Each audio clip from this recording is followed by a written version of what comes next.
আমরা পড়ছি শ্রীমদ্ ভগবদ গীতার প্রথম অধ্যায় বিষাদ যোগ, শ্লোক 36, বিজি 1.36। পাপো মেবা শ্রয়েদস্মান হত্বৈ তানা তো তাইন তস্মানহা বয়ং হন্তুং ধার্তরাষ্ট্রান সবান্ধবান স্বজনং হি কথম হতবা সুখী ন শ্যাম মাধব। অনুবাদটি হলো, এই ধরনের আততায়ীদের বধ করলে মহাপাপ আমাদের আচ্ছন্ন করবে, তাই বন্ধুবান্ধব ও ধৃতরাষ্ট্রের পুত্রদের সংহার করা আমাদের পক্ষে অবশ্যই উচিত হবে না। হে মাধব, আত্মীয় স্বজনদের হত্যা করে আমাদের কি লাভ হবে, আর তার ফলে আমরা কেমন করেই বা সুখী হব? তাৎপর্য: বেদের অনুশাসন অনুযায়ী আততায়ী 6 প্রকার।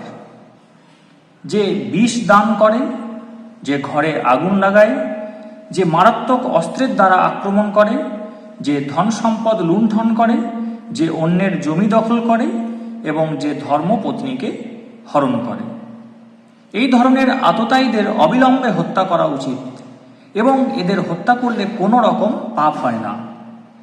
এই ধরনের আততায়ীদের বিনাশ করাটা সাধারণ মানুষের পক্ষে স্বাভাবিক, কিন্তু অর্জুন একজন সাধারণ মানুষ ছিলেন না, তার চরিত্র ছিল সাধুসুলভ, তাই তিনি তাদের সঙ্গে সাধুসুলভ ব্যবহারই করতে চেয়েছিলেন। কিন্তু এই ধরনের সাধুসুলভ ব্যবহার ক্ষত্রিয়দের জন্য নয়। যদিও রাজ্যের দায়িত্বশীল প্রশাসককে সাধুর মতোই হওয়া প্রয়োজন, তাই বলে তাকে কাপুরুষ হলে চলবে না। যেমন শ্রী রামচন্দ্র এত সাধু প্রকৃতির ছিলেন যে এখনও মানুষ রামরাজ্যে বসবাস করার জন্য উদ্গ্রীব, কিন্তু তার চরিত্রে কোন রকম কাপুরুষতা দেখতে পাওয়া যায় না। রাবণ ছিল শ্রীরামের আততায়ী, যেহেতু সে তার পত্নী সীতা দেবীকে হরণ করেছিল, কিন্তু শ্রীরামচন্দ্র তাকে এমন পর্যাপ্ত শাস্তি দিয়েছিলেন যা পৃথিবীর ইতিহাসে বিরল। অর্জুনের ক্ষেত্রে অবশ্য আততায়ীরা ছিল এক বিশেষ ধরনের, যেমন পিতামহ, শিক্ষক, ভ্রাতা, বন্ধু ইত্যাদি। তারা শত্রু হবার ফলে অর্জুন ভেবেছিলেন যে সাধারণ আততায়ীদের মতো কঠোর পদক্ষেপ তাদের বিরুদ্ধে নেওয়া উচিত হবে না। তাছাড়া সাধু প্রকৃতির মানুষদের সর্বদাই ক্ষমাশীল হওয়ার নির্দেশ দেওয়া আছে। সাধুদের প্রতি এই ধরনের উপদেশ যে কোনো রাজনৈতিক সংকটকালীন অনুশাসন থেকেও অধিক গুরুত্বপূর্ণ। অর্জুন ভেবেছিলেন রাজনৈতিক কারণবশত তার আত্মীয় স্বজনকে হত্যা করার চেয়ে সাধু সুলভ আচরণ ও ধর্মের ভিত্তিতে তাদের ক্ষমা করাই শ্রেয়। তাই সাময়িক দেহগত সুখের জন্য এই ধরনের হত্যাকার্যে লিপ্ত হওয়া তিনি সমীচীন বলে মনে করেননি। সর্বোপরি রাজ্য ও সুখ অনিত্য, তাই ক্ষণস্থায়ী এই সুখের জন্য আত্মীয় স্বজন হত্যার পাপে লিপ্ত হয়ে নিজের জীবন ও মুক্তির পথ চিরতরে রুদ্ধ করার ঝুঁকি তিনি কেন নেবেন? এখানে অর্জুন যে ভগবানকে মাধব বা লক্ষ্মীপতি বলে সম্বোধন করেছেন, তাও এই প্রসঙ্গে তাৎপর্যপূর্ণ।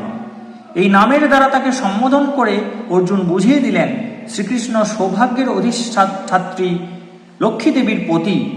তাই অর্জুনকে এমন কোনো কার্যে নিয়োজিত করা তার উচিত হবে না যার পরিণতি হবে দুর্ভাগ্যজনক। শ্রীকৃষ্ণ অবশ্য কাউকেই দুর্ভাগ্য প্রদান করেন না, আর তার ভক্তের ক্ষেত্রে সে তো কথা ওঠেই না। এরপর শ্লোক 37 এবং 38, বিজি 1.37 and 1.38।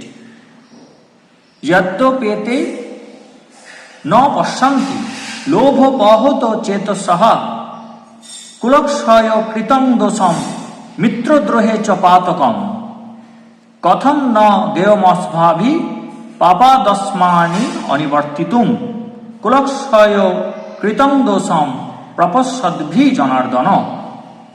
অর্থাৎ অনুবাদ: হে জনার্দন, যদিও এরা রাজ্যলোভের দ্বারা প্রভাবিত হয়ে কুলক্ষয়জনিত দোষ ও মিত্রদ্রোহ নিমিত্ত পাপ লক্ষ্য করছে না, কিন্তু আমরা কুলক্ষয়জনিত দোষ লক্ষ্য করেও এই পাপ কর্মে কেন প্রবৃত্ত হব? যুদ্ধে ও পাশা খেলায় আহ্বান করা হলে কোনো ক্ষত্রিয় বিরোধী পক্ষের সেই আহ্বান প্রত্যাখ্যান করতে পারে না। দুর্যোধনের দল সেই যুদ্ধে অর্জুনকে আহ্বান করেছিল, তাই যুদ্ধ করতে অর্জুন বাধ্য ছিলেন। কিন্তু এই অবস্থায় অর্জুন বিবেচনা করে দেখলেন যে তার বিরুদ্ধ পক্ষের সকলেই এই যুদ্ধের পরিণতি সম্বন্ধে একেবারে অন্ধ হতে পারে, কিন্তু তা বলে তিনি এই যুদ্ধের অমঙ্গলজনক পরিণতি উপলব্ধি করার পর সেই যুদ্ধের আমন্ত্রণ গ্রহণ করতে পারবেন না। এই ধরনের আমন্ত্রণের বাধ্যবাধকতা তখনই থাকে যখন তার পরিণতি ভালো হয়, অন্যথায় এর কোনো বাধ্যবাধকতা নেই। এই সব কথা সুচিন্তিতভাবে বিবেচনা করে অর্জুন এই যুদ্ধ থেকে নিরস্ত্র থাকতে মনস্থির করেছিলেন। জয় শ্রীকৃষ্ণ।